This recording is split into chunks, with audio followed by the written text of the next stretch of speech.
Time does not always flow straight. Have you ever wondered why time flies when you're in love, but moves at a snail's pace while waiting for a pot of water to boil?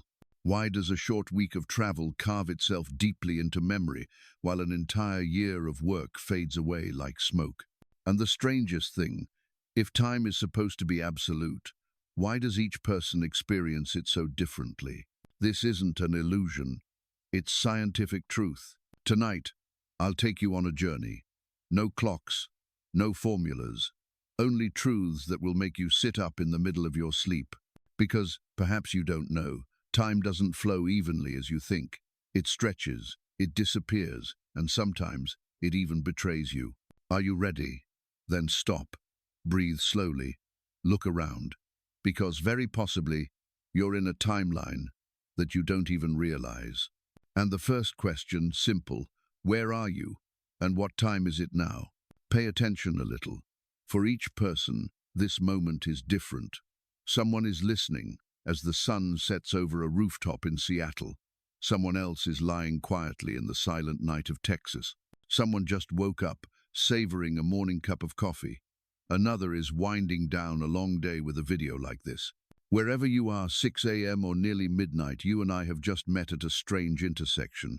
We share the same moment, but not the same time zone. The same experience, but with completely different perception.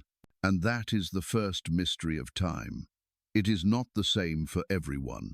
Time is not a straight river flowing evenly through all of us. It has waves, it changes direction. And sometimes, it doesn't flow the way you think. Have you ever felt time pass too quickly when laughing with friends, immersed in a captivating conversation, or engrossed in a favorite movie? You look at the clock and wonder how many hours have flown by. Or the opposite, sitting in a waiting room. Grey walls, a ticking clock loud enough to be annoying. You look up, only 5 minutes have passed.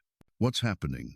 Does time really speed up and slow down, or is there something inside you deciding how you perceive time? That is subjective time. Your body lives in one world, but your mind lives in another flow. When you're bored, when nothing new happens, your brain becomes a strict gatekeeper. It counts every second, every moment. It monitors closely, because there's nothing to distract it.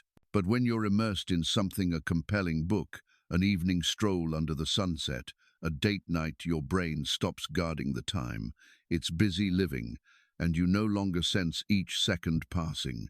Time, at that moment, dissipates into air. That sensation isn't imagination, it's real. Psychologists call it subjective time dilation. It happens whenever your attention and interest level change. It doesn't alter the clock on the wall, but it changes the clock inside your head. This explains why childhood memories feel so long. When you were young, everything was new. First day of school, first bicycle fall, first fireworks show. Every day had something new, and your brain recorded it all. But as you grow up, life mostly falls into routines. Work, lunch, home, television, sleep. Things become repeating sequences. Nothing stands out to remember. Your brain begins to compress experiences. And when you look back, those years passed in the blink of an eye. That's also why a trip to a strange place feels long. You remember every street, every dish, every stranger you met. A vacation of a few days, but looking back, it plays like a film spanning weeks. The more new experiences, the more time gets stored in memory, and therefore, you perceive it as longer. That leads to a slightly sad truth. The older you get, if you don't consciously live differently, time will flow faster. Not because it truly sped up, but because you have nothing memorable in it. But novelty alone doesn't determine your sense of time. Emotions are also a powerful factor. Think of a moment when you were terrified, a sudden break, an accident, a shocking bad news. You remember every detail in those seconds as though they lasted minutes. That's because when facing danger, your brain triggers survival mode. It records every detail at high speed, and when you recall it, it feels like time slowed down. On the contrary, when you're happy, when everything is okay, Your brain doesn't need to record much. It just enjoys. And when you look back, you're surprised how time flew without notice. Attention also plays a role. If you focus on time, you feel every moment. But if your mind drifts, time disappears from awareness. All of this leads to a stunning conclusion. Time is not only something external, it's inside you. It's the way you live, the way you pay attention, the way you remember. And each person, at each moment, exists in their own unique timeline. So let's return to the original question, where are you? And what time is it now? But this time, don't answer with geography or time zone. Ask more deeply, where are you in your life? Are you present in this moment? Or is your mind drifting into the past or worrying about the future? Because if you're not truly here, time will pass, and you'll not have lived in it. But if you stop, look closely, hear clearly, feel each passing second as though it's unique, then time will become a friend. Not something you fear, but something you live with. Flow state, when time melts inside your mind. Have you ever been so immersed in something that you completely lost track of time? You sit down to work in the morning, blink. Suddenly, it's late afternoon. The coffee in your hand has gone cold. Your phone is silent. The world seems to have disappeared, and it's just you and the task in front of you. What happened wasn't just deep focus. It wasn't about being productive. It was one of the most fascinating states of human consciousness. A moment when your awareness of time disappears, and time itself seems to stop for you. This is called the flow state. It's the place where time dissolves, awareness fades, the ego steps aside, and only action remains. But what makes flow so special? Why do millions of people, artists, athletes, musicians, programmers describe it as something almost otherworldly? And more importantly, why does every moment in flow feel more alive, more free, more real? To answer that, ask yourself a simple question. When does time move the fastest for you? It's not when you're watching television. It's not when you're scrolling through social media. It's when you're completely absorbed in something meaningful, playing music, painting, writing, coding, playing sports, building something with your hands, even cleaning the house if you're truly engaged. In that state, you're not watching the clock. You're not thinking how much longer until I'm done, because you don't want to be done. You just want to continue. That's flow. The term was coined by psychologist Mihaly Csikszentmihalyi in the 1970s. After hundreds of interviews with creators, performers, and professionals, he found a common theme. When people talked about their most powerful moments of work or creativity, they described it the same way, a sense of flow, a feeling of moving effortlessly, becoming one with the action. No one mentioned time. No one talked about being tired. No one remembered themselves. And the strange part is when flow ends, you don't feel drained. You feel energized, like you just returned from another dimension. A place with no clocks, no deadlines, no pressure, just pure action. So what happens in the brain during flow? Neuroscience tells us that when you enter flow, the prefrontal cortex, the part of the brain responsible for self-criticism, worry, and overthinking, begins to power down. This is known as hypofrontality. When that part of your brain goes quiet, your sense of self softens. You stop judging, you stop fearing, and you lock into what you're doing. At the same time, your brain releases a mix of chemicals. Dopamine gives you a sense of joy and drive. Norepinephrine sharpens your attention. Endorphins relax your body and create a deep sense of satisfaction. That's why flow feels so rewarding. It's not a trick. It's your brain's way of rewarding full engagement with life. But don't confuse flow with escape. It's not about running from reality. It's about being fully present in it. No thoughts of the past. No fear of the future. No concern about success or failure. Only the moment. Only the movement. And it flows through you effortlessly, as if the universe is using your hands to act. But flow doesn't just happen by luck. It has a recipe. Imagine a balance scale. On one side, you have the challenge of the task. On the other, your skill level. If the task is too easy, you get bored. If it's too hard, you get anxious or give up. But if the challenge is just high enough to stretch you, and your skills are just strong enough to keep up, you feel excited, focused, alive. That's where flow lives. You're playing a more difficult piece of music. You're pushing your body further than usual. You're solving a complex problem. And suddenly, everything clicks. You stop trying. You become the action itself. This also explains why flow disappears when you're distracted. Texts, notifications, deadlines, noise, external pressure, all of these pull you out of rhythm. They break the current. The flow shatters, and you're back in the world where time ticks loudly again. Flow is not luck. It's a skill, and it's a choice. You can't force yourself into flow, but you can create the conditions. You can reduce distractions. You can pick a task that challenges but doesn't overwhelm. You can block off time with no interruptions. No calls, no questions, no emails. Just you and the work. And if you're lucky, flow will come. When time melts, when your mind opens, when you feel more like yourself, but clearer, deeper. And the truth is, you've experienced flow before, you just didn't name it. That time you worked for hours without realizing. The day you lost yourself in building something. The moment you painted, cooked, fixed, or planted something and your mind went silent. That was flow. And every time you enter it, you're living more fully. You're not just passing through time, you're merging with it. You're steering the boat instead of being swept away. Flow isn't just a good feeling. It's a kind of active meditation, a way of being, a path to returning home to yourself. You don't need to travel to space. You don't need to study quantum physics. To witness time disappear, all you need is to show up, be present, be immersed, be alive. And when you do, every moment becomes valuable. You stop fearing time because you've touched something sacred. The secret is this: time isn't always the enemy counting down. Sometimes it's a companion, if you know how to join it. And flow.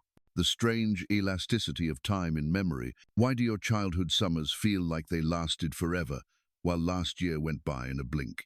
Why can a 10-minute conversation with someone you love feel eternal, yet a whole day of routine blur into nothingness? Memory plays tricks, but it's not deception, it's design. Tonight, let's dive into one of the most overlooked truths about time. The way your brain doesn't just track time, it edits it, compresses it, stretches it, and in doing so, it rewrites your personal timeline in ways you don't even realize. Think about this. You can look back and remember one week of travel in vivid detail. The food, the smells, the streets, the awkward taxi ride, the stranger you met on the second day. Yet try recalling what happened at work 2 weeks ago. You'll likely find a blur, a fog, an empty hallway in your mind. Why? Because your brain does not measure time like a stopwatch. It stores time based on novelty, emotion, meaning. When your brain encounters something new, it pays attention, it records more, it creates more memory frames, and when you remember it later, it feels longer, richer, thicker. But when you live the same pattern over and over again, your brain turns on its efficiency mode. It compresses, it filters, it tosses out anything repetitive. Which is why a year of routine can feel like it disappeared. You lived it, but you didn't imprint it. This is why kids feel like time is endless. Their world is full of firsts, first steps, first days of school, first heartbreak, first snowfall. Every experience is new, and that novelty stretches time in memory. But as you grow older, life becomes a loop. Wake up, work, commute, scroll, sleep, repeat. Nothing new. Nothing burns into memory. So time, in retrospect, collapses. This phenomenon is called retrospective time perception, and it explains something haunting. The more predictable your life is, the shorter it feels. Now pause.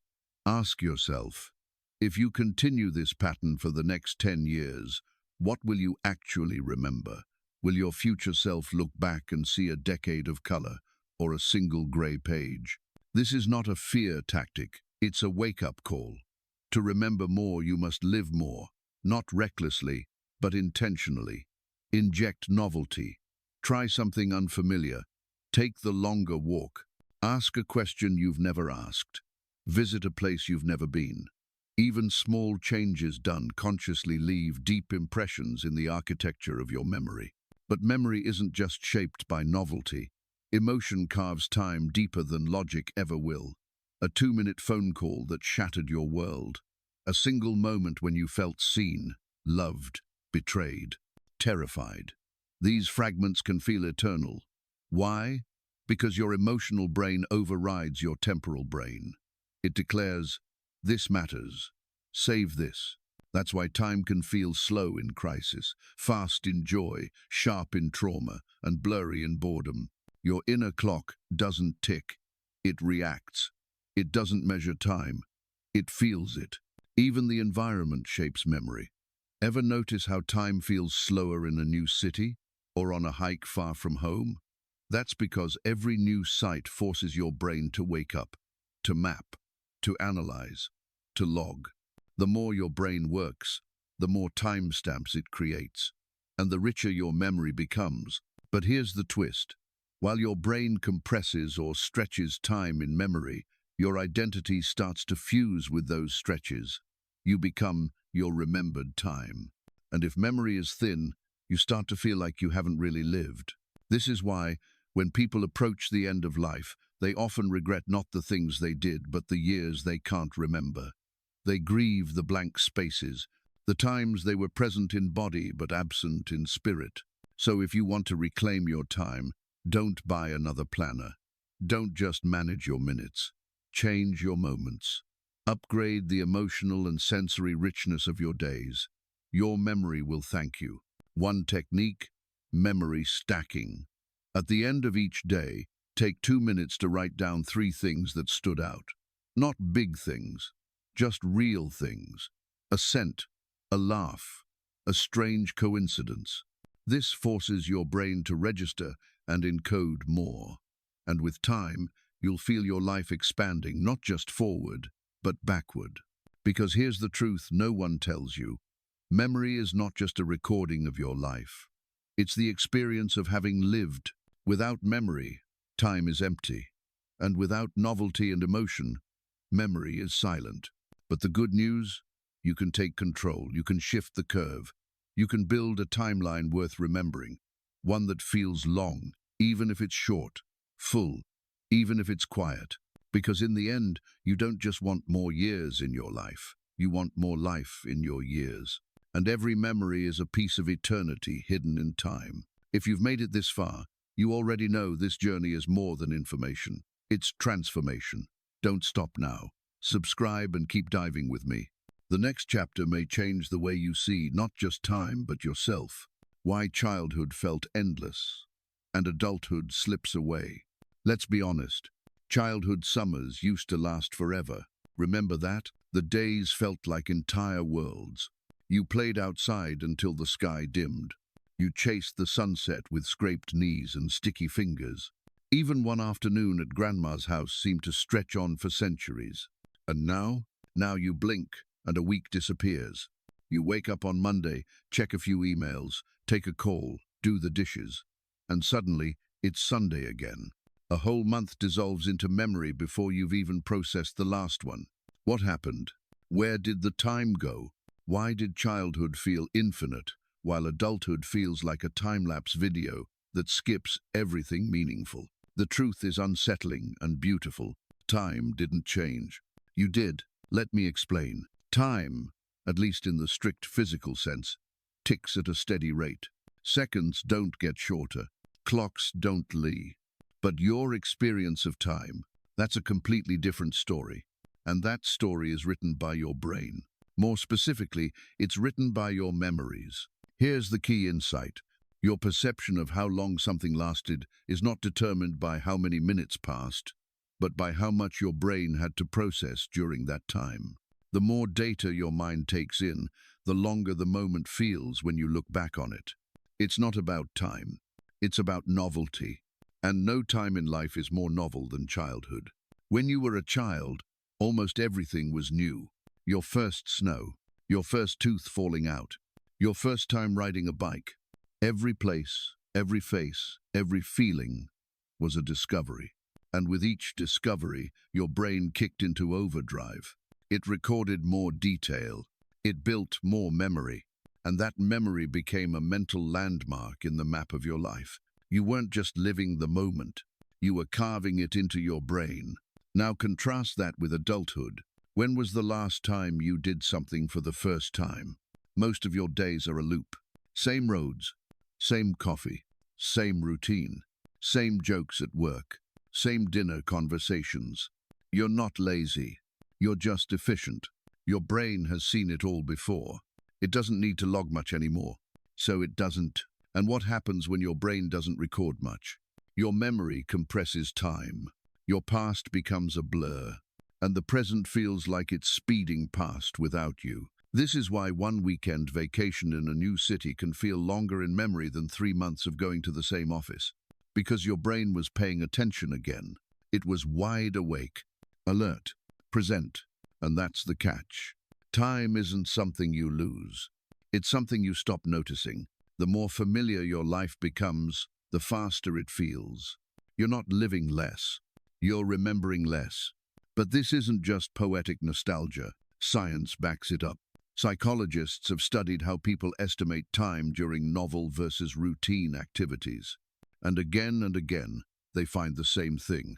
The brain devotes more cognitive resources to unfamiliar situations, more detail, more engagement, more memory. And the result? When you look back, it feels like more time has passed. It's like this. Imagine your memory is a scrapbook. Each page represents a moment. When you're young, the scrapbook is filled with bright photos, handwritten notes, little keepsakes taped inside. Every page is unique. When you're older, the pages start to repeat. Same layouts, same colors. Eventually, your brain stops adding pages altogether. Just a summary, just a headline, just enough to say, it happened. And this is how time speeds up. Not because the world spins faster, but because you stopped documenting it in your mind. But here's the twist. This phenomenon doesn't just affect how we remember the past, it shapes how we live the present. Because when time feels like it's flying by, we often respond in the worst way possible. We try to do more. We stack our schedules. We multitask. We chase the clock instead of slowing down. But doing more doesn't make time feel fuller. It makes it thinner, because your brain stays in shallow mode. It skips across the surface. It doesn't dive deep enough to remember. Want to make time feel richer? Though less, but go deeper. Stop. Notice. Be where you are. Taste your coffee. Listen fully. Look around and see something you didn't notice yesterday. The crack in the sidewalk. The shift in the wind. The way your dog blinks when you talk. Make the moment matter, and your mind will start recording again. You don't need a passport or a life crisis to slow down time. You just need to wake up your attention. Give your brain a reason to care. Create novelty. It doesn't have to be dramatic. Try brushing your teeth with the opposite hand. Take a new route to work. Cook a dish you've never tried. Watch a documentary on something you know nothing about. These little changes re-engage your brain. They add bookmarks in your memory, and suddenly the day expands. Because here's the truth. You don't remember days. You remember moments, and moments require presence. Not perfection, not planning, just being awake. Think back again. To that summer when you were 9, you can feel the grass under your toes. You can taste the orange popsicle melting too fast. You can hear the low hum of a lawnmower 2 houses down. That memory has weight. It has shape. Because you were alive inside it. So what if we started building moments like that again? What if we stopped trying to outrun the clock and started making peace with it? Time doesn't have to be the enemy. It can be a canvas, a partner, a witness to your life, but only if you stop walking past it. Because no matter how old you are, there's still time to feel young again, not in body, but in awareness, in curiosity, in how you choose to see the world. You don't control time, but you do control how deeply you live inside it. And that changes everything. So the next time you catch yourself saying, I can't believe how fast this year went, pause it and ask, how many moments did I really live inside? How many did I feel? How many did I carve into memory? Because you don't need more time. You need more presence. And that presence is the key to making life feel long again. Not by changing your clock, but by changing your attention, the emotional clock.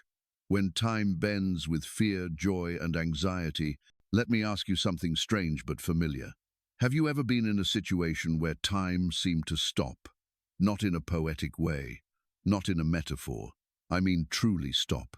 The moment stretched, everything slowed down, your senses sharpened, sounds became louder, movement became slower. You could see every tiny detail, like watching life frame by frame. Maybe it was a car accident, or a sudden fall, or a confrontation that jolted your system. It felt like a minute lasted an hour, but when you checked the clock, only seconds had passed. That wasn't your imagination. That was your brain in emergency mode. Now, flip the experience. Think of a time you were laughing so hard you couldn't breathe, or a concert that swept you into sound and light, or a night with friends that ended too soon. You looked up and thought, how is it midnight already? Time vanished. It ran away, slipped through your fingers. And again, the clock told a different story from your mind. This is the emotional clock, a timekeeper not made of gears or satellites, but of feelings. It's fast, it's fickle, it's deeply human, and it messes with your sense of reality every single day. So what's really happening here? Let's start with the basics. Your brain doesn't perceive time like a stopwatch. It doesn't count seconds mechanically. Instead, it constructs time from your experiences. That construction is heavily influenced by how you feel in the moment. Emotion becomes the lens, and the stronger the emotion, the thicker that lens becomes. Take fear. When you're scared, your body releases a cocktail of stress hormones, adrenaline, cortisol, norepinephrine. Your heart races, your pupils dilate, your focus narrows to a razor's edge. This is survival mode, fight or flight. And what happens in survival mode? Your brain starts recording more detail, more sensory data, more everything. It's like your mind turns into a high-speed camera, capturing each frame, saving every angle, because in that moment, it thinks everything might matter. When you look back, all that dense memory gives the illusion that the moment lasted longer than it did. Time didn't slow down. You just remembered it more thoroughly. Now, contrast that with joy. When you're happy, relaxed, immersed in fun, your brain doesn't feel threatened. It doesn't need to capture every little thing. It relaxes, it flows, it lets the moment carry you. And because it's recording less detail, time feels like it flies. This is why fear stretches time, and joy compresses it. One makes your mind expand, the other makes it float. But it's not just fear and joy. Let's talk about anxiety, the quiet, gnawing kind, the one that lingers for hours or days. When you're anxious, your attention becomes scattered. You're not present. You're stuck in your head, running scenarios, imagining problems, anticipating pain that hasn't happened. And what does that do to time?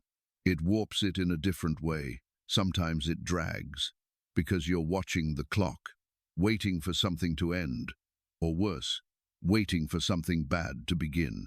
But other times it disappears. You lose hours to worry. You pace. You scroll. You ruminate. And when you come back, the day is gone and you don't know where it went. This emotional fog steals time without you noticing, and you can't get it back. There's also grief. Time during grief becomes its own universe. Minutes can feel endless, yet weeks blur together. You forget what day it is. Mornings feel like evenings. Sleep loses rhythm. Meals lose meaning. The usual structure of time collapses because your brain, in grief, isn't focused on marking time. It's busy surviving pain. And in that survival, the clock becomes irrelevant. Then there's anticipation, waiting for something good, a vacation, a message, a reunion. Time in anticipation slows painfully because you're counting it, watching it, measuring the gap between now and then. You magnify every second, you stretch every hour, and somehow the wait is longer than the reward itself.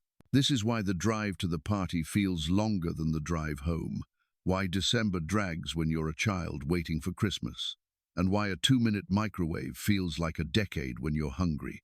Emotion, attention, and memory. These three work together to distort your internal sense of time. But here's where it gets even more interesting. Studies show that even your physical body can influence time perception. Heart rate, breathing, temperature, all these change how you feel. Time moving. For example, when your heart is racing, you often feel time is moving faster. When your breath slows, time feels calmer.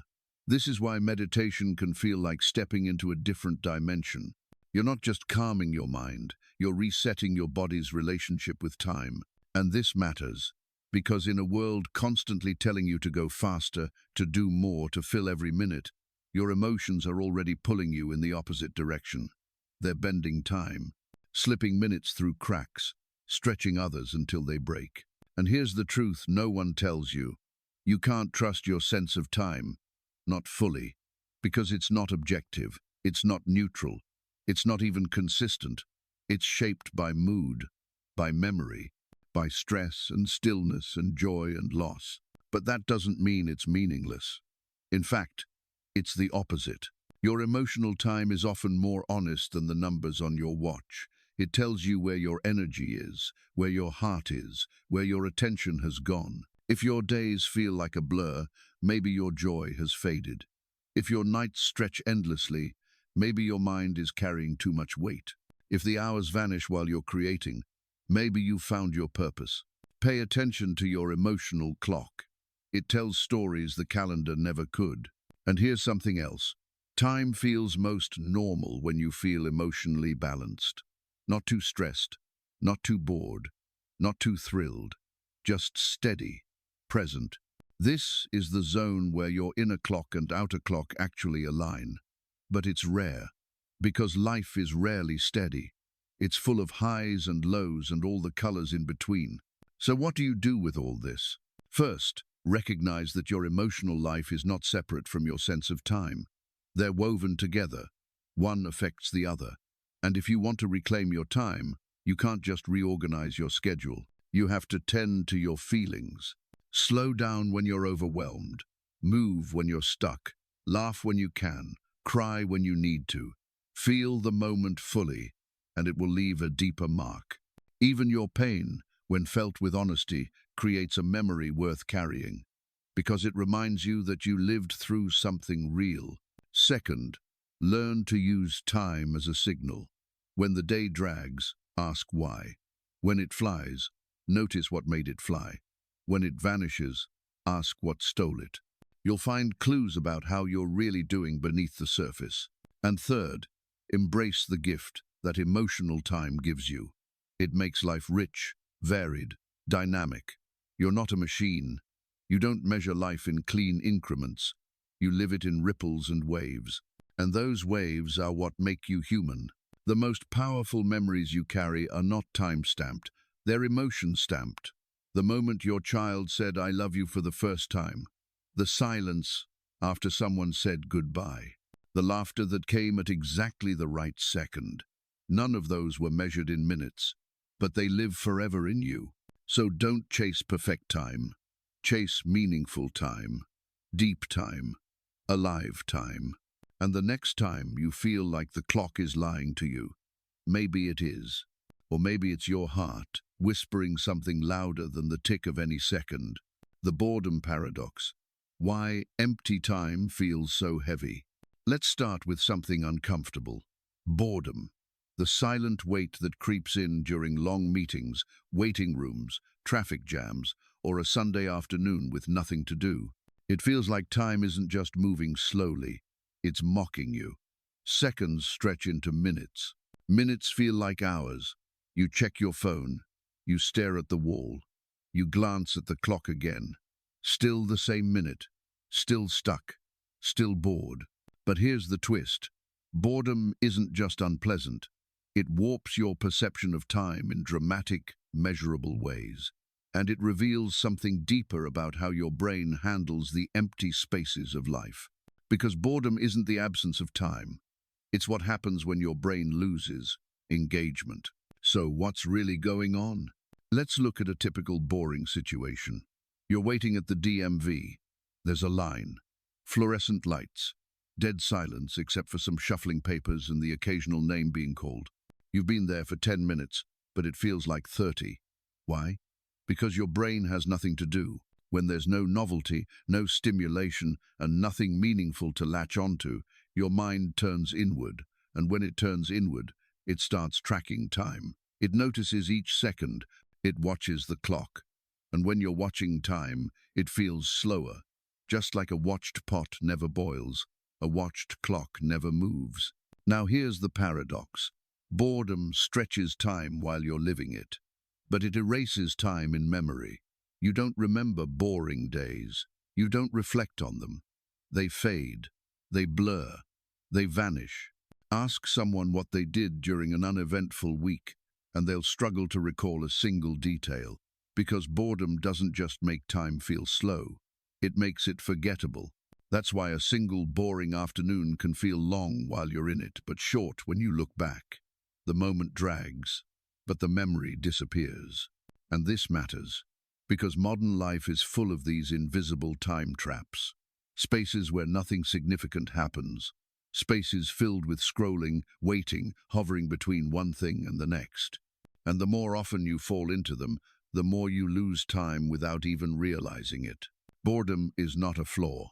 It's a signal, a warning that your brain is craving engagement, not just distraction, not noise, not passive entertainment, but real, meaningful stimulation. But here's where things get interesting. Not all boredom is the same.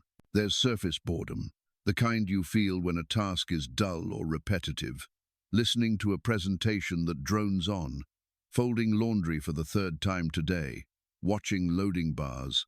This is boredom caused by low complexity. Your brain isn't being challenged, so it gets restless. Then there's existential boredom, a deeper, heavier kind. It comes when you feel disconnected from purpose, when the days blur into sameness, when life feels like it's on autopilot. This isn't about the task, it's about the meaning. Your brain isn't just unstimulated, it's unanchored. And when that happens, time doesn't just slow down, it becomes hollow. And what happens in both cases? You seek escape, you reach for your phone, you check social media, you open a new tab, anything to break the monotony. But here's the trap. Most distractions don't relieve boredom. They mask it, they push it aside, without satisfying the brain's deeper hunger. And so, boredom returns, louder, heavier, more persistent.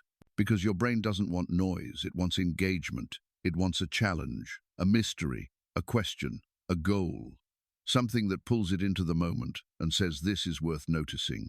That's why boredom fades the instant something meaningful happens. A surprise, a problem to solve, a song that resonates, a sudden conversation. These things give your mind a reason to participate. And when it participates, time regains its rhythm. Now here's the science behind it. Neuroscientists believe that boredom activates the default mode network in your brain. That's the part responsible for daydreaming, self-reflection, future planning. When you're bored, this network becomes active. Your brain starts drifting, and if it drifts with no direction, you spiral into frustration. But if that drift finds a path, a project, a question to chase, you might stumble into creativity. This is why some of your best ideas come in the shower or while driving or doing dishes. You were bored. Your mind wandered, but then it found something. So boredom, in its raw form, isn't the enemy. It's a doorway, a launchpad, a whisper from your brain saying there's more to explore, but only if you stop numbing it. Think about how many hours you've spent being half bored, half distracted, not fully present, not fully engaged, just hovering in a grey zone, and ask yourself, how much of that time do you actually remember? Probably none of it. That's the danger. Boredom can steal time by stretching it while you're in it, then stealing it again by making it disappear in memory. But there's a way out, not by avoiding boredom, but by listening to it, leaning into it, letting it guide you. Start by noticing the kind of boredom you feel. Is it surface level? Maybe your task needs more complexity. Try changing how you do it. Turn it into a challenge. Add a rhythm. Use music. Time yourself. Find the edge that makes it interesting again. Or is it existential boredom? That aching drift that whispers, is this all there is? In that case, don't fill the void with noise. Use the silence to reflect. What would excite you? What have you neglected? What have you been too busy to explore? Sometimes the cure for boredom isn't activity. It's depth. Doing fewer things, but doing them fully. And here's something else. Let yourself be bored. Occasionally, intentionally, not as a punishment, but as a reset. Boredom is one of the last unclaimed spaces in a world that wants your attention every second. And inside that space is room for wonder. Because when you stop running from boredom, you start seeing again. You notice the little things, the texture of light on your wall, the rhythm of your breath, the quiet pulse of being alive. And in that noticing, time shifts. It softens, it warms, it becomes a place again, not just a hallway to run through. You see, boredom isn't a glitch, it's a gateway, a moment asking if you're truly awake. So the next time you feel bored, don't reach for your phone. Sit with it. Ask it what it wants, what it's missing, and what it might be pointing you toward. Because if you listen, boredom will reveal something extraordinary, not just about time, but about you. The language of time, how words shape the way we feel time. Let me ask you something you've probably never thought about. What if the way you talk about time is changing the way you experience it? Not just the words you use, but the metaphors, the grammar, the direction your mind imagines time flowing. What if your language is rewiring your brain to feel time differently than someone who speaks another tongue? Sounds strange, right? But it's real. It's been studied. And once you hear what we're about to uncover, you'll never think about phrases like looking forward to the weekend or falling behind schedule the same way again. Because language doesn't just describe time, it shapes time. Let's start with something simple. In English, we say the future is ahead and the past is behind. We look forward to things that are coming. We put the past behind us. Our metaphors all point in the same direction. Time is a path. We walk it like a road. The future is in front. The past is trailing behind. But that's not universal. In Aymara, an indigenous language from the Andes, it's the opposite. The past is in front of you. The future is behind. Why? Because you can see the past. You remember it. It's visible. But the future? It's unknown. It's hidden. It's behind your back. That single shift in metaphor completely changes how time feels in that culture. And there's more. In Mandarin Chinese, time is not just left to right or front to back. It's often vertical. Last month is up month. Next month is down month. The future moves downward in your mind. The past moves upward. It's a spatial twist most English speakers have never considered. But it's real. And it changes how people visualize time. These aren't just poetic curiosities, they're cognitive realities. In one study, researchers gave English and Mandarin speakers a set of pictures representing a time sequence, say, a banana being eaten. They asked the participants to arrange the images. English speakers laid them out, left to right. Mandarin speakers often laid them out top to bottom. That's language reshaping perception. But it goes even deeper.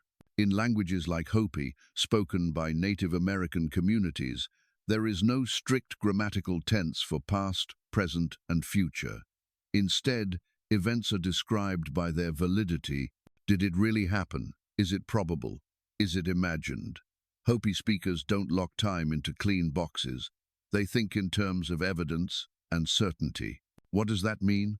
It means that in Hopi, time is not a river. It's a cloud, a set of possibilities. It's less linear, more alive. And people who grow up speaking that language often describe time less like a ticking clock and more like a shifting sky. Now pause and think about what that does to your emotions. If your language makes the future feel certain and scheduled, like in English, you might feel pressure, deadlines, plans, anxiety. You live in calendars and reminders. But if your language treats the future as unknown, fluid, and unformed, like in Hopi, you might feel less trapped by time, less urgency, more presence. It doesn't stop there. Some languages use more precise tenses. In German or Russian, you have very specific verb forms for past perfect, present continuous, future conditional. The more your language demands you specify when something happened, the more focused your brain becomes on temporal order. That changes memory, planning, even moral judgment. In fact, studies show that people whose languages require clear time marking like English, French, or Greek tend to save less money. Why? Because the future feels separate, distant, like another world. They say, I will save tomorrow. Tomorrow is not now. But in languages like Chinese, Finnish, or Yoruba, where the future and present share the same verb form, people save more. They say, I save tomorrow, using the same tense as now. The future feels closer, more connected, and when the future feels close, you plan for it, you care about it. That's not magic, that's grammar. Let's look at one more layer: time orientation. In Western cultures, people tend to be future-oriented. You're taught to plan ahead, work toward goals, delay gratification. Success is a path you build with sacrifice and vision. Time is a resource, a thing you spend, waste, invest. But in other cultures, like many parts of Africa, the Caribbean, or Latin America, people are more present or past-oriented. Life is now, family is now, joy is now. The future is not promised, so today becomes sacred. Time is not a currency, it's a rhythm, a song you dance to. Neither is better, but they feel completely different. And again, language reinforces this. In English, we say, time is money. We spend time. We waste time. We budget time. But imagine if you said, time is a garden. You would grow time, nurture it, let it unfold. Language is the frame. Culture is the canvas. And your perception of time is the painting. Now ask yourself this. What phrases do you use every day about time? Are they helping you feel more present, or are they pulling you into anxiety? Do you say, I'm running out of time. I can't find the time. There's never enough time. If so, you might be programming your brain to experience time as a threat. But what if you changed the metaphor? What if time wasn't something you lost, but something you joined? What if instead of fighting time, you flowed with it? Try saying, I'm in the rhythm of time. I'm making space, not filling it. Time isn't chasing me, I'm dancing with it. It sounds small, but your brain listens, and your body follows. Because words are not just labels, they're blueprints. They shape what you build inside your mind. So if you want to change your experience of time, start by changing your language. Be curious about how others speak about time. Borrow their metaphors. Try thinking of time as a spiral, not a line. As a song, not a schedule. As a tide, not a track. And notice how your mood shifts, how your memory changes, how your pressure softens. Because when you change the way you talk about time, you change the way you live inside it. Time illusions. Why your brain can't be trusted with time. You've probably felt it before. That strange sensation when time does something it's not supposed to do. You walk into a room and suddenly feel like you've been there before. You check the clock and swear it just jumped ahead by an hour. You stare at someone you've only known for a week and feel like you've known them forever. Or worse, You go through a trauma, and those few seconds stretch into an eternity that haunts you for years. These aren't tricks of the clock, these are tricks of the mind, and your brain is playing them all the time. Let's start with the classic. Déjà vu, that eerie feeling that you've already experienced this exact moment. The same smell, the same light, the same phrase spoken in the same tone. You pause. You look around. Your stomach drops. How is this possible? Time feels broken, glitched. You feel like you've slipped into a memory. But there's a catch. You haven't. Déjà vu is not a glimpse into a past life. It's a wiring error. Neuroscientists believe it's a misfire between two systems in your brain, the one that senses the present and the one that retrieves memories. Somehow, the present experience gets mistakenly tagged as a memory, so it feels familiar, but you can't place why. It's your brain telling you something happened before, when in fact, it didn't.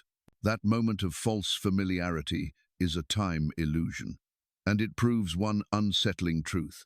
Your brain does not always know what time it is. But it's not just déjà vu. Let's talk about trauma. When something terrifying happens, a car crash, a fall, a sudden loss, your brain goes into survival mode. Time slows. The world becomes quiet. You feel like you're watching it happen from the outside, frame by frame. And later, when you replay it, that moment feels massive, like it took forever.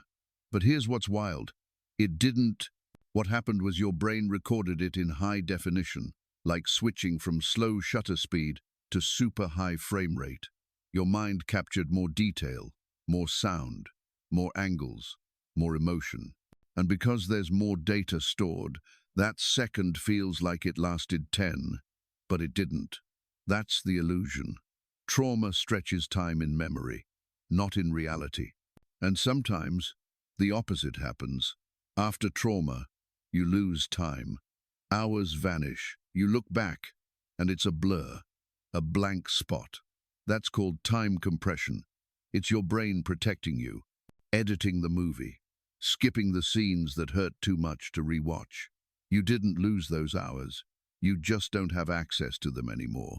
Not consciously. They're stored somewhere else, in the background. That's not failure. That's defense. Let's shift gears. Think about your dreams. Have you ever had a dream that felt like it lasted a day? A full emotional journey. But you woke up to realize only 10 minutes had passed. This is another time illusion, and it reveals how time inside the mind is not tied to time on the clock. Dreams don't follow seconds. They follow storylines. Your brain simulates an entire timeline without real time passing. Even your thoughts during the day work like this. You can go through an emotional storm in 5 minutes. Regret, fear, hope, anger, clarity, all in a flash. Mentally, you traveled hours. But the clock says you barely moved. That gap between emotional time and physical time is one of the greatest mysteries of the human experience. Now let's talk about boredom. Again, because it's a sneaky time illusion. You sit in a waiting room. You swear you've been there for half an hour. You check the time. It's been 7 minutes. Your brain slowed everything down because it had nothing new to process. And when it has nothing to process, it fills the space with the sensation of time. That's the illusion. Boredom feels slow, but it's actually empty. Time isn't dragging, it's just unoccupied. Compare that to flow state, when you're painting, writing, coding, dancing, and suddenly hours vanish. You look up and wonder where the time went. That's the flip side of boredom. High focus, high engagement, but no time awareness. The brain is busy, but not watching the clock. So time disappears. That's not time travel. That's attention travel. And this takes us to the root. Your perception of time is not controlled by clocks. It's controlled by attention and emotion. When you pay attention, time slows. When you ignore it, time vanishes. When emotion floods you, time either crashes like a wave or stalls like a fog. There is no neutral. Your brain bends time based on how you feel and what you focus on. This explains why a traumatic moment can feel longer than a normal year, why a joyful memory from childhood feels huge, but the last 5 commutes feel like a single moment. Time is not experienced equally. It's recorded unequally. Your brain does not keep time. It keeps meaning. And here's the unsettling part. You can't fully control this. You can't stop your brain from misjudging time, but you can become aware of it, and that awareness changes everything. Start paying attention to your internal clock. Notice when time feels off, when it stretches, when it vanishes. Ask yourself, what emotion is driving this? What am I focusing on? What story is my brain telling me right now? Because when you start listening to your time illusions, you learn more about yourself than any calendar could tell you. Your stress, your boredom, your creativity, your trauma, your joy, all of them leave fingerprints on your timeline. They reshape how you remember your life and how you live it. This is why a year of intense experience can feel richer than a decade of routine. Why people who travel, create, risk, connect, remember time differently, because their minds were awake. You want to feel like life is longer, then wake up, not just physically, mentally, emotionally. Create moments that your brain wants to remember, not just to fill the day, but to stretch it, deepen it, emboss it in memory. Because you don't remember time, you remember how you felt in time. And that brings us to one last illusion. Future time. The way your brain misjudges what you'll have. You say you'll do it later, you'll have more time tomorrow. But tomorrow always shrinks. Next week fills up. You overestimate how much time you'll get. That's a planning illusion, and it steals your focus. Stop waiting for time to open up. It won't. Time doesn't create itself. You create time by choosing. So when your brain tells you time is running out, pause and ask, is it really? Or am I just overwhelmed? Am I present? Or am I letting illusions rule my day? Because when you stop believing every signal from your brain, you start seeing the truth. That time is not fixed. It's flexible, it's personal, and it's shaped by you. Time illusions aren't just glitches, they're messages, clues.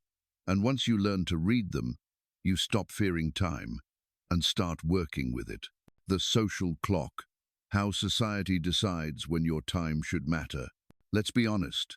Time is not just measured in minutes and hours. It's measured in expectations, in milestones, in invisible deadlines you never chose but somehow feel bound to. Graduate by 22. Find your career by 25. Settle down by 30. Have kids before it's too late. Buy a house, build a family, climb the ladder, retire at 65. The rhythm is familiar, the pressure is suffocating, and most of us follow it without even questioning where it came from. This is the social clock, and whether you realize it or not, it is ticking inside your mind. The social clock is not on your wrist, it's not on your phone, it's not even in the sky. It's built into culture, passed down through generations, whispered into you by parents, teachers, media, and peers. It tells you when you're supposed to succeed, when you're allowed to fail, when you should rest, when you should push, and most dangerously, when it's too late. But here's the truth. The social clock is a myth, a story told so often it starts to feel like law, and yet it's just that, a story. Different cultures write different versions. Different decades reset the standards. What was considered late in one era becomes early in another. The goalposts move, the rules change, and yet we punish ourselves as if the clock is sacred. Ask yourself, who benefits from you rushing your life to meet deadlines you didn't invent? Who profits when you feel behind? When you compare your path to someone else's and conclude you've failed? That pressure is not random, it's manufactured. It's baked into systems that want predictable workers, predictable consumers, predictable lives. But you are not a product on a conveyor belt. You are not late, you are not early. You are exactly where you are. And that is enough. Let's break this down. The concept of the social clock. was first studied in psychology to understand how people judged their life progress. Researchers found that people feel happiest when their life events align with what they believe is the right time to do them. But here's the twist. That belief isn't internal, it's inherited. When people fall behind their culture's timeline, they report more anxiety, more depression, more shame, even if they're doing fine by any real measure. Think about that. It's not failure that hurts us most. It's failing on time. It's being out of sync with the crowd. But who said the crowd is right? Who decided the timeline? In some cultures, people don't start careers until their 30s. In others, retirement is not a finish line but a reinvention. In some places, being single at 40 is a sign of freedom. In others, it's seen as a flaw. Same clock, different calendars. So which one is correct? The answer is none, and all. Because the only real timekeeper of your life is you. Now let's get practical. Have you ever felt behind? Behind in your job, in your relationships, in your finances? You scroll through social media and see someone else's highlight reel, their engagement, their promotion, their perfect kitchen, and suddenly your life feels slow, stuck, insufficient. That's the social clock talking. It's not your pace that's the problem. It's the comparison. Comparison is the thief of time, not just of joy, but of time itself, because it hijacks your attention. It rewrites your narrative. It tricks you into measuring your life in someone else's units. But your timeline is not supposed to match theirs. Your journey is not a race. It's a rhythm. And this is where things get deep, because the pressure to follow the social clock doesn't just affect your feelings, it affects your choices. People rush into marriages because it's time. They accept jobs they hate because they're falling behind. They abandon passions because they're not practical. They silence dreams because someone told them it's too late. But whose voice is that? Whose rules are you obeying? You have to ask. Are you living your life, or living the version that fits the schedule you think you're supposed to follow? Here's a radical idea. Rewrite the schedule. Set your own milestones. And refuse to treat age as a deadline. Some of the most influential people in history broke the clock. Vera Wang didn't design her first dress until she was 40. Colonel Sanders didn't franchise KFC until 62. Grandma Moses started painting in her 70s. None of them were early. All of them were right on time. Your gifts don't expire. Your growth doesn't have a timestamp. Your timeline is not a mistake. It's a masterpiece in progress. But the world won't always agree. You will hear the questions. When are you settling down? When are you having kids? When are you moving up? When are you growing up? And when you don't have the answer they expect, they'll look at you sideways. That's okay. Their discomfort is not your responsibility. Your peace is worth more than their approval. You're not late. You're not broken. You're building a life that actually fits you. That takes courage. That takes time. Now let's flip the perspective. The social clock doesn't just punish the slow, it also punishes the fast. People who succeed young are often praised but secretly overwhelmed. They hit milestones early and feel empty. Why? Because they were chasing timing, not meaning. They followed the script and arrived at a destination that didn't belong to them. The clock is not your enemy. The expectation behind it is, and you have the power to let go of it. Because when you stop chasing someone else's schedule, you find your own rhythm. You stop sprinting toward milestones and start walking in purpose. You stop measuring your life in years and start measuring it in truth. What if you replaced age with awareness? What if instead of saying, I should have done this by now, you said, I'm ready to do this now? What if the only timeline that mattered was the one where you wake up? Because here's the real tragedy. Not being late, but never living fully. Not missing the deadline, but missing yourself. Missing the chance to know what you really want, what really lights you up, what actually matters to you. Not your parents, not your boss, not the algorithm. You get one life, one timeline, and it is yours to shape. So let the world say what it wants. Let them ask their questions. Let the clock tick, and then choose to move at the speed of your soul. Time is not a race, it's a conversation. with yourself, with your purpose, with your breath. You are not behind. You are becoming. Biological time. How your body tells a different story about time. There is a clock inside you, but it doesn't tick. It pulses. It hums. It whispers in chemicals and hormones and rhythms that run deeper than seconds. This clock doesn't care about your calendar or your to-do list. It doesn't know what time zone you're in. It doesn't check daylight saving, and yet it governs everything. From when you wake to how you heal to how long you live. This is biological time. And once you understand it, you'll realize that your body is keeping secrets your watch can't measure. Let's start with something simple. Why do you feel more awake at certain times and more tired at others, even when you've slept the same number of hours? Why does food taste better at lunch than at midnight? Why do wounds heal faster in the morning than in the evening? The answer is your circadian rhythm, a 24-hour internal cycle built into your cells. It's not just in your brain. It's in your skin, your liver, your immune system. Every part of you is running on a schedule you didn't create, but one that has evolved over thousands of years. The circadian rhythm is controlled by a master clock in your brain called the suprachiasmatic nucleus. It sits in the hypothalamus and uses light as its main signal. When your eyes see morning sunlight, that clock sends out a signal. Wake up, produce cortisol, raise your body temperature, sharpen your focus. As the day moves on, the signal changes. In the evening, your brain releases melatonin, your body cools down, your alertness fades. It's time to rest. This cycle repeats every single day, and when you ignore it, your body suffers. Jet lag is a perfect example. You cross time zones, your phone adjusts, but your cells don't. They're still on your home schedule. Your stomach wants breakfast when it's midnight. Your brain wants sleep when it's lunchtime. That disorientation is not just annoying, it's biological chaos, and it shows you just how hardwired your internal clocks really are. But the circadian rhythm is just one layer. There's more. Your body also runs on ultradian rhythms.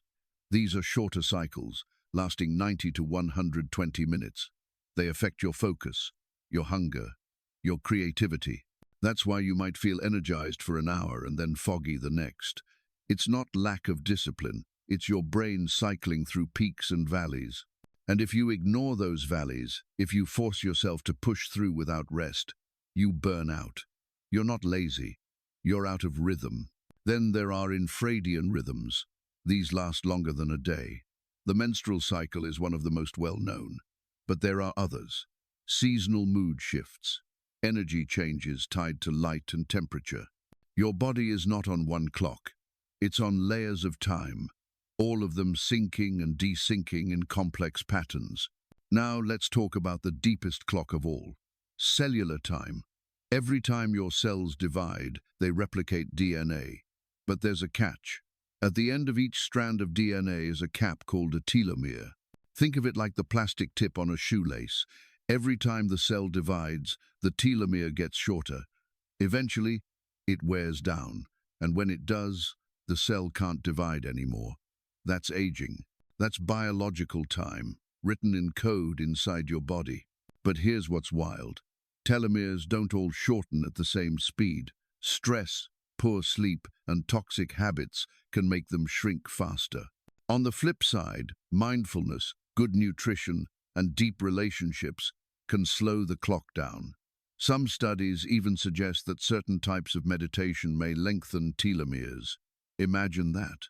You can't stop time, but you can slow your biological clock by how you live. And that brings us to the big question. What time is it in your body right now? Not on your watch, but in your cells, in your hormones, in your mind. Are you fighting your rhythm or flowing with it?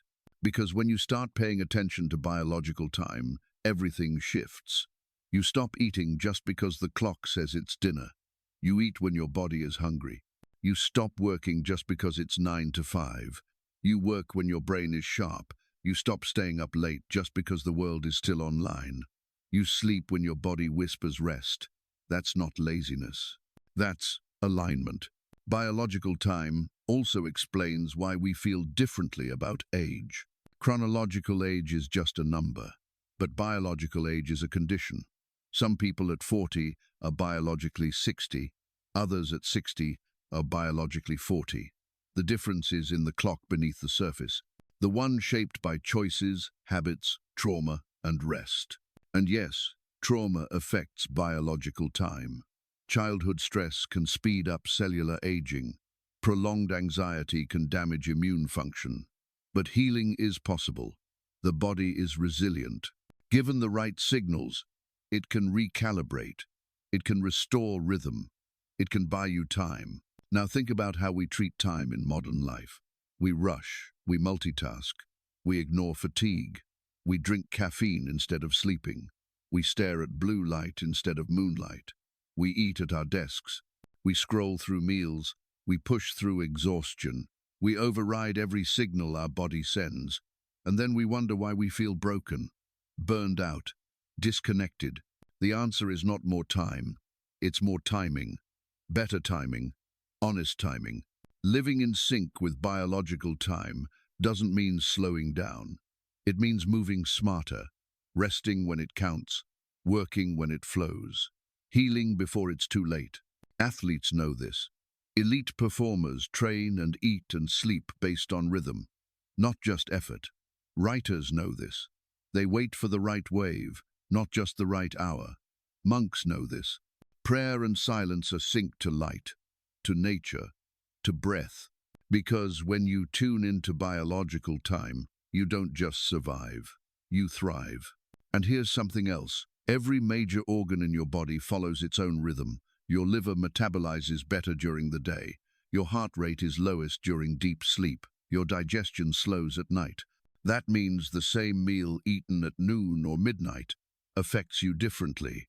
Not because the food changed, but because you changed. Even your memory follows rhythms. Your brain consolidates learning during specific sleep cycles. That's why cramming at 3 a.m. never works as well as sleeping and letting the brain do its work. Learning is not just about hours spent. It's about timing. And so is healing. Wounds close faster during the day than at night. Immune responses vary by hour.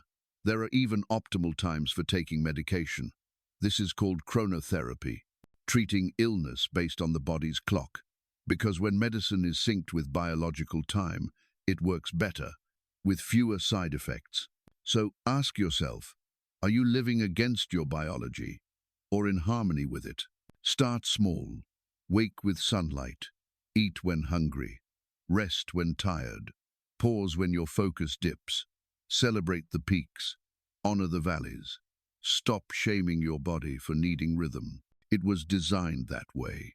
You are not a machine. You are not a schedule. You are a symphony of clocks playing together. And when one clock is off, the whole song feels wrong. But when you tune them together, you feel alive, clear, strong, timeless. Time is not just outside of you. It is inside of you. And if you learn to listen, your body will tell you everything you need to know. Time and emotion. How feelings stretch and shrink time. Time does not move in straight lines. It bends, it warps, it lingers or disappears depending on what your heart is feeling. It's not the clock that decides how long a moment lasts. It's your emotions. Time is not just measured in minutes. It's measured in meaning. And your feelings are the architects of your personal timeline. Think back to a moment when you were terrified. Maybe a car spun out in front of you. Maybe someone you love was in danger. Maybe your world tilted without warning. Do you remember how slow it felt? How every sound became louder? Every second stretched like taffy. Your breath froze. Your thoughts scattered and sharpened at the same time. That was fear-bending time. In those moments, your brain enters survival mode. Your amygdala lights up. Adrenaline floods your system, and your perception of time expands. Not because more time passes, but because your brain starts recording more details, more sensations, more angles. This creates the illusion of a longer moment, but in reality, only a few seconds have passed. Now flip the emotion. Think about love, the kind of love that makes hours disappear like smoke. You sit with someone you care about. You talk, you laugh, you breathe in the same space, and suddenly it's 2 a.m. The clock jumped, but you didn't notice. Why? Because your brain wasn't tracking time. It was immersed in connection. And when we're deeply connected, time becomes irrelevant. This is the paradox of emotion and time. The more we feel, the more time shifts. But the direction of that shift depends on the emotion. Some emotions stretch time, others compress it. And understanding how this works can change the way you live. Grief, for example, is a master manipulator of time. When you lose someone, days feel endless, but weeks blur. You forget what day it is. You wake up thinking they're still here. You fall asleep with time running backward in your mind. Grief fractures the timeline. It creates a loop where memory and present collide. You replay moments. You imagine alternate futures. You count days since the last hug, since the last phone call. Grief traps you in a dimension where time does not heal. It just replays until it softens, slowly, quietly.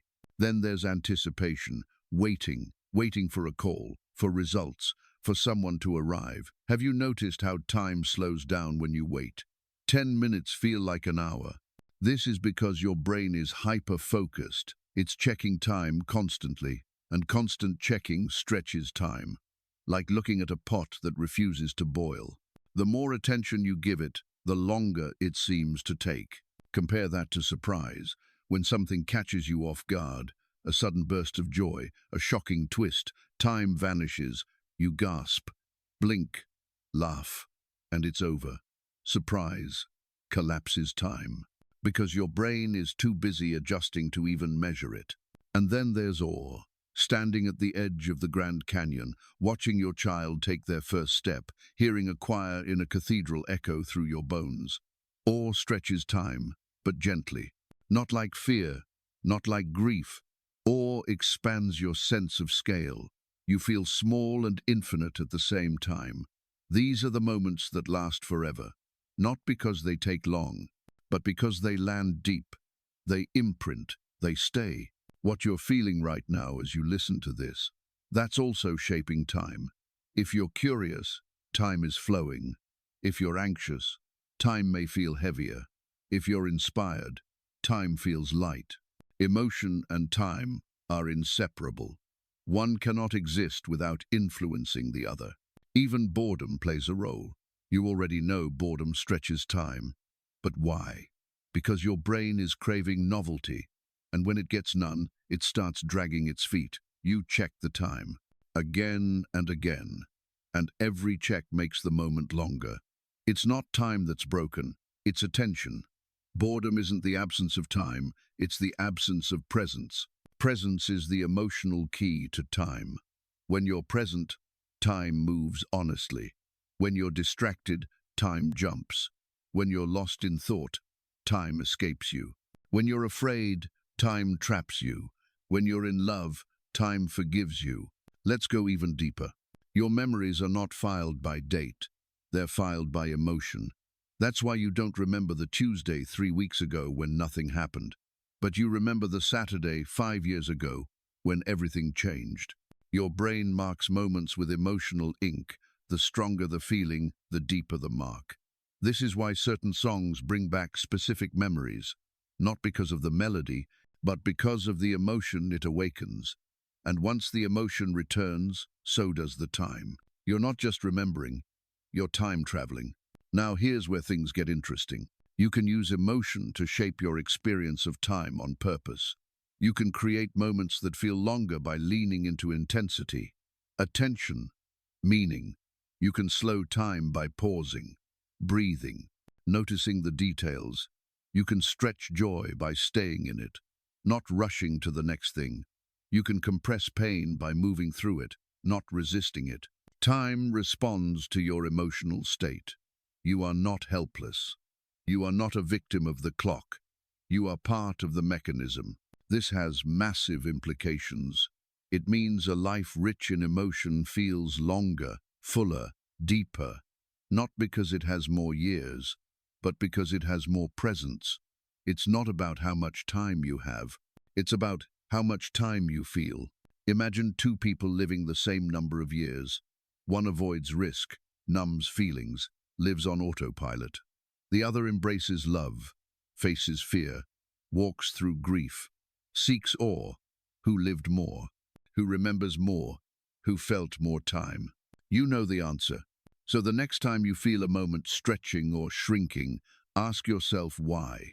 What emotion is behind it? What message is it sending? Because emotions are not just reactions, they are signals, clocks, compasses. And if you start listening to them, you'll notice patterns. You'll start to realize that your relationship with time is not about control, it's about awareness. This is why some of the oldest souls are not the ones with the most years. They're the ones who've loved deeply, hurt honestly, waited patiently, risked boldly. They've lived in emotional time, not just chronological time, and you can too. Start by noticing the little moments, the sip of coffee in silence, the laugh that surprises you, the pause between sentences, the warmth of the sun on your arm, the feeling when you hug without pulling away first. These are not small. These are the moments that shape your timeline, that tell your story, that make life feel longer. Because time is not something you count. It's something you feel, and every feeling is a chance to stretch it, to shape it, to remember it. You don't need more hours. You need more moments that matter. And emotion is the key. The end of time. What physics says about time's beginning and possible end. What if time had a beginning? What if it also has an end? Not just metaphorically, not just personally, but cosmically, universally. What if time itself is not infinite, not eternal, but just a chapter in a much bigger story, one with a front cover, and maybe a final page? Let's begin where everything began, the Big Bang. According to our best science, time itself started there. Before the Big Bang, there was no space, no time, no when, no where. Not even nothing, just undefined potential. Then, in a fraction of a second, everything changed. An explosion of existence. Space expanded, energy surged, particles collided, and from that chaos, time was born. Not as a background, but as a function of the universe itself. Time didn't just appear in the universe. Time appeared with the universe. This is hard to grasp, because we're used to thinking of time like a container, a stage where events happen. But physics suggests time is more like a feature of the universe, like gravity or temperature. It exists because the universe exists. And if the universe ends, time might too. So what does that mean for the future? To understand that, we have to talk about entropy, the arrow of time. Entropy is a measure of disorder, and the second law of thermodynamics says that in any closed system, entropy always increases. This is why eggs don't unscramble, why smoke doesn't return to a cigarette, why you age, why stars die. It's the reason time feels like it moves forward, because the universe is moving from order to disorder, and that movement is what gives time its direction. Now here's the unsettling part. If entropy keeps increasing, there's an end game. It's called heat death. In the far future, trillions of years from now, stars will burn out, black holes will evaporate, matter will decay, and the universe will become a cold, dark, uniform soup of particles spread too far apart to interact. No more energy gradients, no more work, no more change. And without change, there's no time. Because time, as we experience it, is tied to events. And in a perfectly balanced universe, nothing happens forever. That's the end of time, not with a bang, but with silence. But not everyone agrees. Some physicists propose cyclic models. The universe expands, contracts, then explodes again. An eternal cycle of bangs and crunches. Time dies and is reborn, over and over. Others suggest multiverse theories, where our universe is just one bubble in a sea of infinite timelines. Time might end here, but somewhere else, it begins again. There's also the quantum perspective. At the tiniest scales, time doesn't behave like it does in your kitchen or your car or your dreams. In quantum mechanics, particles don't follow simple cause and effect. They exist in probabilities, in waves, in both past and future states simultaneously. Time at this level gets fuzzy, slippery, even reversible, and some physicists believe time might be an illusion altogether, a byproduct of how we observe change, not a real thing, just a shadow cast by motion. If that's true, then time doesn't end, because time never really began. It just feels like it did. And that brings us to perhaps the most important question of all. If time ends, what happens to us? Not humanity, not civilization, but you, your memories, your choices, your awareness. Does consciousness die with time? Or is it something that can exist beyond the timeline? This isn't just science, it's philosophy, it's spirituality. It's the human condition asking itself what it means to exist in a reality that might one day stop ticking. Think about this. Time feels solid, predictable, but it's always slipping through your fingers. You can't hold it, can't store it, can't stop it. And yet, we build our entire lives around it. We race it, we fear it, we obey it. But if time has a boundary, maybe we should stop worshipping it. Maybe we should start questioning it. Because here's something strange. At the edge of black holes, time slows down. The closer you get to the event horizon, the more time stretches. For an outside observer, someone falling into a black hole appears frozen, stuck at the edge forever. But from the perspective of the one falling, time moves normally, right up to the point of no return. That's not science fiction. That's Einstein's general relativity. Time is relative, plastic, warped by gravity, warped by speed, warped by mass. And if it can bend, it can break. So, again, we ask, what happens after the last second? Maybe nothing, maybe everything, maybe something we don't have language for yet. But here's a twist.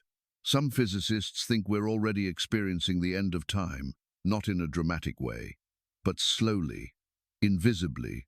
As the universe expands faster and faster, galaxies are flying away from each other. One day, distant galaxies will move beyond our observable horizon. Light from them will never reach us. It will be as if they never existed. The cosmos is dimming, quieting. Our cosmic neighborhood is shrinking. Eventually, it will seem like we're alone, not because they disappeared, but because time ran out for their light to catch us. We're not just moving through time, we're leaving pieces of it behind. So what do we do with that? What do we do with the knowledge that time might end, that the story might close, that the final page could be blank? We live, fully, fiercely, curiously. We stop treating time as an enemy. We stop wasting it on fear, regret, and shallow pursuits. We remember that time only matters because we give it meaning. It's not the years in your life, it's the life in your years. Cliché, but true. If time is a gift, then every breath is a miracle. Every sunrise is borrowed beauty. Every goodbye is holy. And maybe that's the secret. Maybe time was never meant to last forever. Maybe it's sacred precisely because it's finite. The ticking clock is not a threat. It's a reminder that you're here, now, in the only moment that ever truly exists. So don't fear the end of time. Fear never using it while you have it. Time and memory. Why some moments last forever while others fade instantly. You remember the moment, not just the event, but the feeling, the smell, the sound. You remember the color of the light, the look in someone's eyes. You remember what you were wearing, where you stood. But then, you forget what you had for lunch last Tuesday. You forget entire seasons of your life. Blurry. Gone. Why? Why do some memories last forever, while others vanish into nothing? The answer is not just biology, it's how your mind records time. Your memory is not a camera. It doesn't record everything equally. It's more like a spotlight. It captures what matters, what sparks emotion, what breaks routine. It saves what makes you feel and forgets what doesn't. That's why the day your child was born feels eternal. But the week of meetings you sat through last month is already gone. That's why you remember your first kiss, but not the thousands of steps you've taken since. Your brain is not storing time, it's storing meaning. There's a structure deep in your brain called the hippocampus. It acts like a librarian. It decides what to keep, what to file away, what to throw out. But the hippocampus doesn't work alone. It listens to the amygdala, the part of your brain that processes emotion. And when something emotional happens, the amygdala shouts. It says, "Pay attention. Remember this. This matters." That's why trauma sticks. So does joy, so does fear, so does awe. But monotony, repetition, the same thing over and over again, that fades, not because it never mattered, but because your brain decided it didn't need to be saved. This is why time feels fast when life is boring, and slow when life is new. As children, everything is new. Your brain is flooded with firsts. First bike ride, first heartbreak, first snowfall, and every first slows time, because it carves deeper into memory. But then adulthood arrives. Routine settles in. You wake, work, sleep, repeat, and the years begin to blur. Not because time is moving faster, but because your brain is recording less. Fewer highlights, less emotion, fewer bookmarks in your mental timeline. This is where nostalgia enters. Nostalgia is memory wrapped in emotion. It's not just remembering, it's feeling the past. And when nostalgia hits, it feels like time collapses. You hear a song, smell an old perfume, see a street you haven't walked in years, and suddenly you're there. Not just in thought, but in emotion. The past becomes present, and your mind time travels without moving.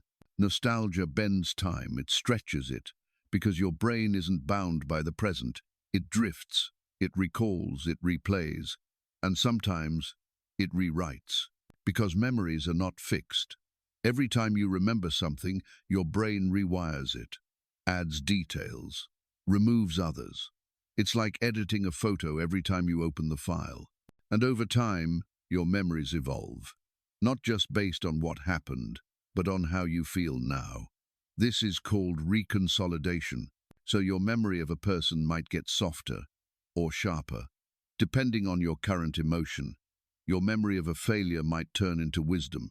Your memory of joy might feel bittersweet. Time moves forward, but memory moves in every direction. Now think about this. Your memory doesn't just record what happened, it helps define who you are. Your identity is stitched together from the moments your brain decided were worth keeping. Without memory, there's no continuity, no narrative, just fragments. That's why memory loss is so terrifying. Because when we forget, we feel like we disappear, bit by bit, as if we are time slipping away from itself. But here's the beautiful part. You can shape memory. You can create it on purpose. You can plant moments that last by being present, by engaging your senses, by doing something new. You can take an ordinary day and give it a pulse by feeling it fully. Want time to slow down? Then pay attention. Make memories that stick. Because time measured by clocks is cold, but time measured by memory is rich. And there's more. Your sense of time in memory changes depending on your age. For older adults, time feels faster not because of age itself, but because of compression. When you look back, entire decades can feel like a blur if nothing stood out. This is why so many people feel like their 20s disappeared, or their 40s vanished. It's not about the years, it's about the density of memories. Want to feel like time lasted longer? Fill it with memorable experiences. Travel. Try something new. Have a deep conversation. Break your routine. Surprise your senses. Memory loves novelty. And even more strangely, your memories aren't just yours. They are shared. We shape each other's timelines, through stories, through connection. You remember moments with someone else differently than they do. Not because one of you is wrong, but because memory is personalized time. Your version of a moment is shaped by your mood, your expectations, your role in the scene. And when two people share a memory, they create a temporal bridge, a place where timelines overlap. That's part of why relationships matter so deeply. They anchor our memories, they stretch our timelines, they make us feel real.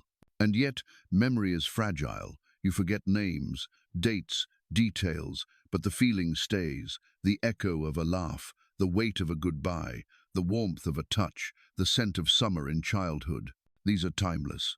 They don't fade, they hide, until something wakes them. So what's the lesson in all this? If you want to feel time, don't chase minutes, chase moments. Don't count the hours, count the depth.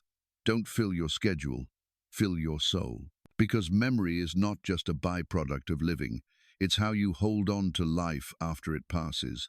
And one more thing. Sometimes the most powerful memories are the ones you make for someone else. The words you said that stayed, the kindness that left a mark, the moment when you showed up, or forgave, or listened. You might not remember them, but someone else will. You are a moment in someone else's timeline. You are part of their story. And maybe that's the most beautiful way time lives on. So pause for a second. What are you remembering right now? And what do you want someone else to remember about you? Because when all is said and done, when the clocks stop and the noise fades, your life won't be measured in days. It'll be measured in memories. Make them count. The illusion of time. What if everything is happening at once? What if time isn't moving? What if you're not traveling through time at all? What if everything that has ever happened and ever will happen is already here, right now, sitting together, side by side, not unfolding, just existing, waiting to be seen? This is not fantasy. It's a serious idea, and it's called the block universe. Imagine time not as a line, but as a loaf of bread. Each slice is a moment, past, present, future. You experience one slice at a time, but the loaf exists all at once. Nothing disappears. Nothing is destroyed. The moment you were born, the moment you die, every laugh, every heartbreak, every breath you've taken, they all still exist, somewhere in that loaf, unmoving, complete. This is what Einstein hinted at when he said, "The distinction between past, present, and future is only a stubbornly persistent illusion." And he meant it, because in the equations that describe how the universe works, time doesn't flow, it just is.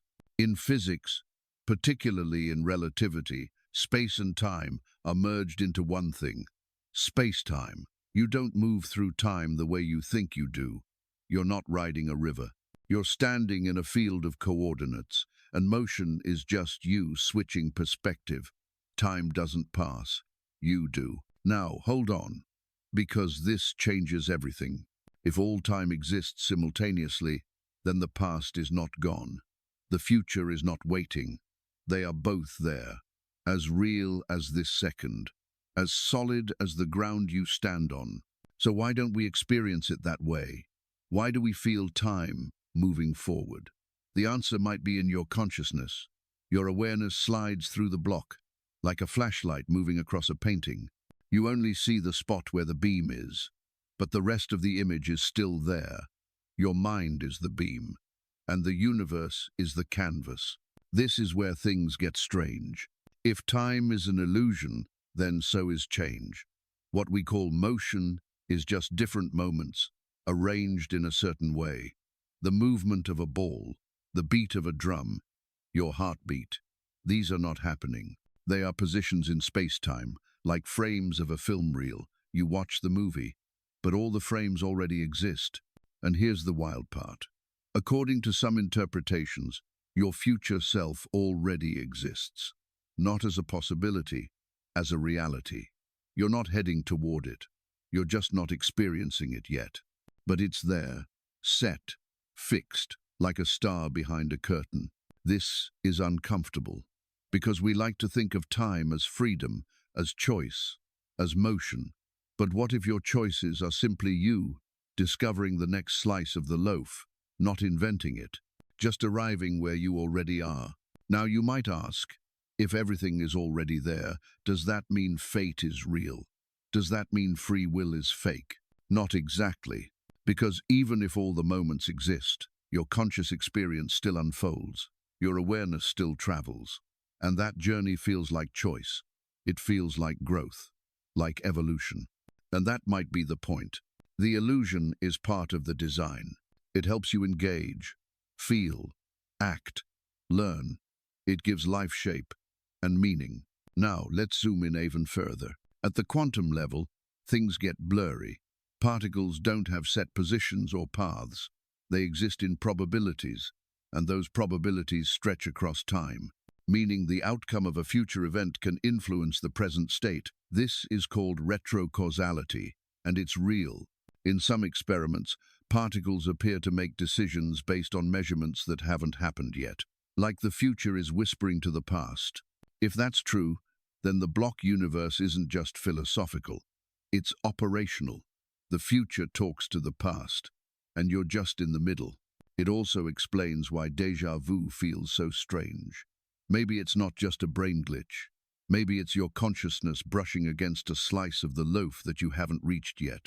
Maybe it's your mind remembering something you haven't experienced yet. So how do you live if this is true? How do you live if the future is already written? If your last breath is already sealed into the block, you live more fully. Because every moment is eternal, not disappearing, not lost, but etched into the structure of the universe. You don't run from time, you fill it, and you start to realize something profound. There is no past, there is no future, there is only presence. And presence is not about where you are in time, it's about how aware you are of being here. When you fully inhabit a moment, when you give it your full attention, when you stop resisting the now, that's when you see the full picture. That's when time stops playing games with you, because the illusion ends. Now let's ask something radical. If all of time exists, can we access it? Can we move through it differently? Can we touch the past, peek into the future? Science doesn't have a clear answer yet, but there are hints. Some researchers believe the brain itself might be non-linear. That memory is not just recall, but reliving. That imagination is not fiction, but forward memory.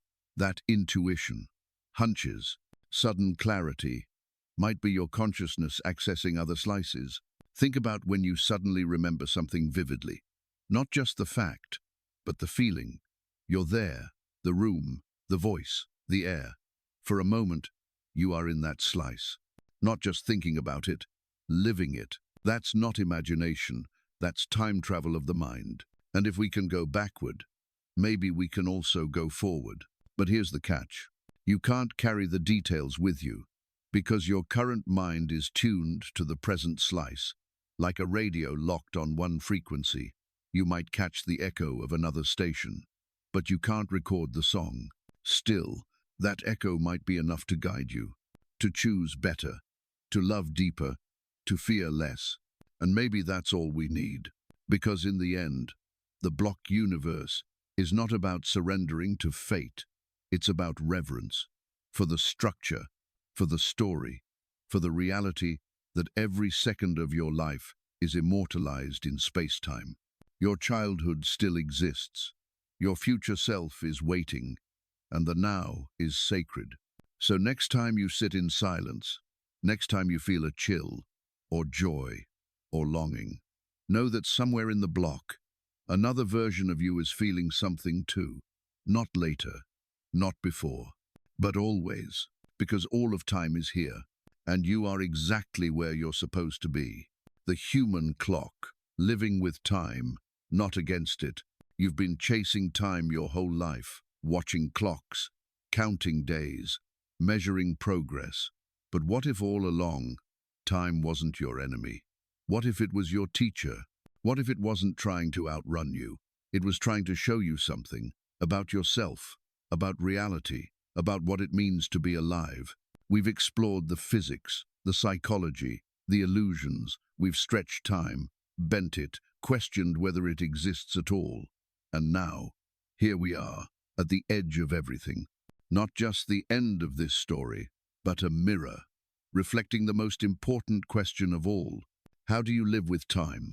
Not just survive it, not manage it, but truly live within it. Feel it, dance with it, breathe alongside it.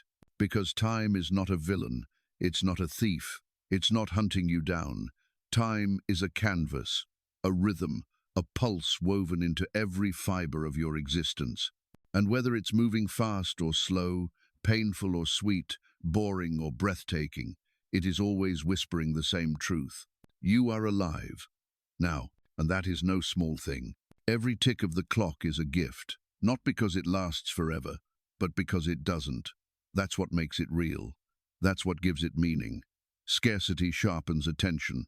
The knowledge that something will end is what makes it beautiful.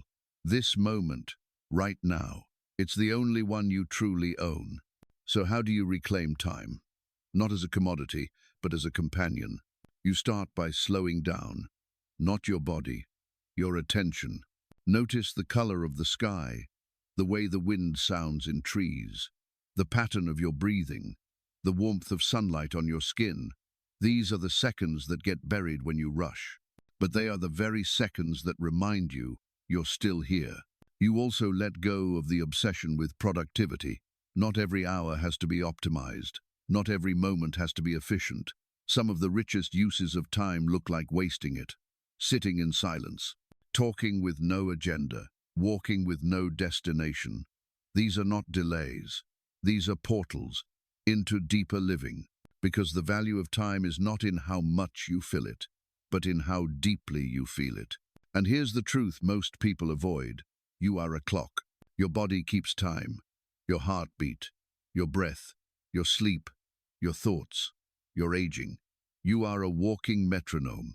And when you ignore your own rhythms to match someone else's clock, you create internal conflict. You speed up when you should rest. You force when you should reflect. You collapse when you should create. So listen to your own timing. Honor your seasons, your slow days, your bursts of inspiration, your need for quiet. There is wisdom in your rhythm. You just have to hear it. And yes, time will still pass. People will leave. Opportunities will fade. Moments will slip through your hands. But that doesn't mean you've lost them. Every moment lived is imprinted on the soul. You carry them in your voice, your eyes, your scars, your joy. They don't disappear. They become part of you. And here's something radical. You are not just living in time. You are shaping it. Every time you make a choice, every time you speak kindness, every time you face fear, you're bending your timeline. You're creating a future version of yourself who remembers that moment. You are writing history, not in books, but in blood, in love, in legacy. Because legacy is not about statues, or fame, or finishing first. It's about how deeply you made someone feel seen, heard, understood. That's the kind of time that never dies. So stop measuring your life by clocks and calendars. Start measuring it by presence, by impact, by connection. You won't remember how many meetings you attended. You'll remember who held your hand when you were afraid, who listened when you couldn't speak, who showed up when it mattered. That's the time that sticks. That's the time that expands. And you'll start to see something beautiful. The more you honor time, the more time opens for you. It stretches, it deepens, it becomes generous. Moments slow down, colors brighten, even hard times soften. Because you're no longer resisting the current, you're floating with it. You are in the flow, and that's when life becomes timeless. Not because it lasts forever, but because it feels complete. Every chapter, every scene, every heartbreak, every triumph.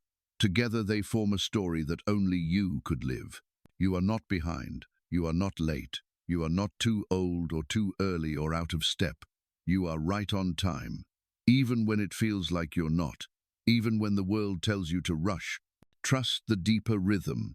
Trust your own unfolding. And above all, trust this. Your life matters.